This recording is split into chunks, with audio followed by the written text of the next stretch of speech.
This year is already marked with so many unfortunate events. Right from the starting of the year with a pandemic, nature is also observed to react in different ways. Just a few days ago, the state has witnessed a lot of landslides in and around town, which result in the loss of lives and properties of a number of households in the state.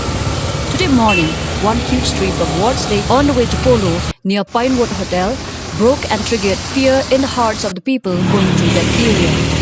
Another such incident also happened between 10 a.m. to 11 a.m.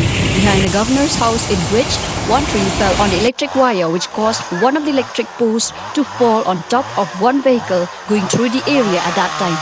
The two people inside the vehicle who met with an accident were taken to the civil hospital for treatment. After the unpleasant events, the administration teams from the MEECL, forest departments and fire service rushed to the area to perform their duties.